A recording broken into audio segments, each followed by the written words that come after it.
নমস্কার।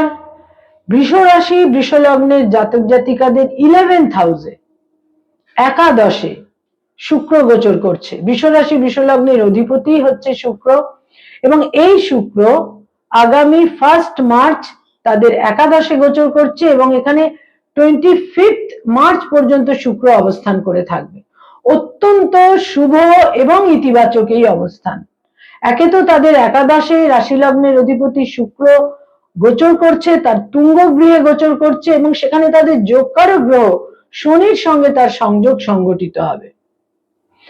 আয়ের ক্ষেত্রে শুভ, অর্থাগমের ক্ষেত্রে শুভ, বয়সে বড় ভাই বোনেদের সঙ্গে সম্পর্কে উন্নতি, তাদের সাপোর্ট এবং বহু ক্ষেত্রে তারা জয়লাভ করবেন। একটা নিজেদের একটা খুব, যেখানে মানুষ নিজেদের অত্যন্ত কমফোর্টেবল ফিল করেন, আত্মবিশ্বাস পরিপূর্ণ থাকবে, নিজেদের কমফর্ট জোনে নিজেদের তারা খুঁজে পাবেন এবং কোনো বিশিষ্ট বন্ধু বান্ধবের সহযোগিতা তারা অতি অবশ্যই পাবেন। তাদের বিশেষ করে আমি বলবো কর্মজীবনে এবং ভাগ্যের ফেভার তারা পাবেন এবং কর্মজীবনে কিছু উন্নতির নিশ্চিত সম্ভাবনা রয়েছে। কিছু কিছু বৃষ রাশি বৃষ লগ্নের জাতক জাতিকাদের নতুন কর্মলাভ, যারা নতুন জব সার্চ করছেন সেখানে কর্মলাভ, যারা কর্মচ্যুত হয়েছিলেন সেখানেও কর্মলাভের সম্ভাবনা থাকছে এবং ভাগ্যের ফেভার তারা পাবেন, পিতার ফেভার তারা পাবেন, গুরুস্থানীয় ব্যক্তিত্বের ফেভার তারা পাবেন।